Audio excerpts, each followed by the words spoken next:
the emergency department projections here, what was this data specifically used for? Well, so this is used to say, well, how many ED visits will the Muskoka hospitals need to provide in 10 years from when the projections were made? Or 12 years. How many visits will they have to provide in 2021-32? So again, what this does is it counts all the visits that happened in 2019-20, and that's anybody who came to the ED whether they lived in Muskoka, Parry Sound, North Bay, anywhere else in the rest of Ontario, anywhere else in the rest of Canada, anywhere else in the rest of the world. It counts every single visit. Then we do what's called a demographic projection. So by the way, at the bottom of the table, there was 43,650 visits in 2019-20 in total, pretty evenly split across the two sites.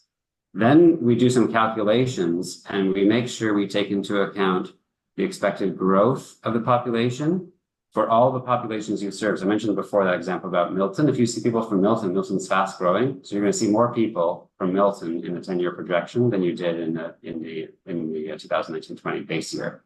Okay, so we recognize that growth and aging. When we apply that demographic projection, we come up with 51,000 visits in 2031-32. So that just says essentially your ED would grow, your visits to the ED would grow at the same rate as the provincial population is growing and aging, but recognizing local, regional differences in growth and aging and the likelihood of people from different parts of Ontario coming to your hospital. The Ministry of Health, then, I mentioned before, they exert their will on a lot of parts of hospital planning, but what they say is that they do not allow in capital plans for space to be built to accommodate an increase in the lowest urgency visits. So now we come back to that triage level, which is the first column.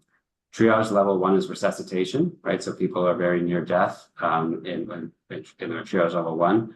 Triage level 5 is called a non-urgent case. So that's people going to the emergency department to get a prescription refilled or something very minor like this that they can easily go get that kind of care somewhere else. So that's why you see all those red numbers. There's no growth allowed in those. So they take the 51,000 demographic projection, they reduce it to 47,800 visits, right? Which is 2,400 visits fewer than demographic projection. So that's essentially what this table shows. And then the space planners would say, how much space do you need at each of the sites to provide those 48,000 visits? Okay. That's great. That's a great breakdown of that chart. And then we also, and as I mentioned previously, like each of these slides taken in isolation can be somewhat confusing. And so having an explanation of these is good. And I think one of the questions that we get a lot from folks is this projected growth over the next 20 years, because it does signal a need for a lot more beds, doesn't it?